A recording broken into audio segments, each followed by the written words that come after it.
Topping the news tonight, the Tobago House of Assembly has been dissolved, paving the way for the THA elections. Chief Secretary Orville London made the announcement at the monthly plenary this afternoon. However, he has not yet announced the date of the election, but said he would be recommending a date to President Richards.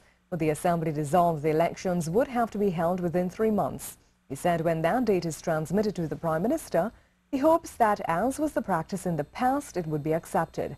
Speaking with reporters afterwards, Mr. London said he feels the PNM has a good chance of being re-elected. We are going to be working very hard. We're not going to be relaxed. We're going to be working very hard. I think this is a campaign where you got to talk to the people in language that they can understand about issues that are important to them, and we intend to do just that. Mr. London says he expects the campaign to be intense, but he is hoping the platform behavior would be of an acceptable standard. But I want to reiterate that we have to recognize that we got to keep it decent, and I'm hoping that the trends which I've seen in recent time, that those trends don't continue during the election campaign. Mr. London said he hoped that Tobagonians, including the candidates, will be able to identify the issues that are critical to the development and welfare of Tobago, and that these issues would decide the elections.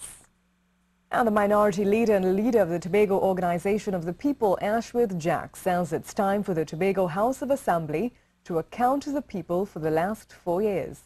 It's a matter of reporting to the population. I mean, I have had, in the case of the present administration, I've been there for 3 terms. I spent just over $20 to $22 billion, and I'm quite sure it will be interesting to hear what we have achieved for $20 to $22 billion. I will be going and seeing what the alternative should be and what we will be doing once given the opportunity. And Mr. Jack, while fancying his chances of winning the election, is leaving it up to the people. The population will decide that. As the leader of the TOP, I will only have one answer for that. That we fancy your chances very, very well. Right? But of course, at the end of it, that's a matter for the population to answer.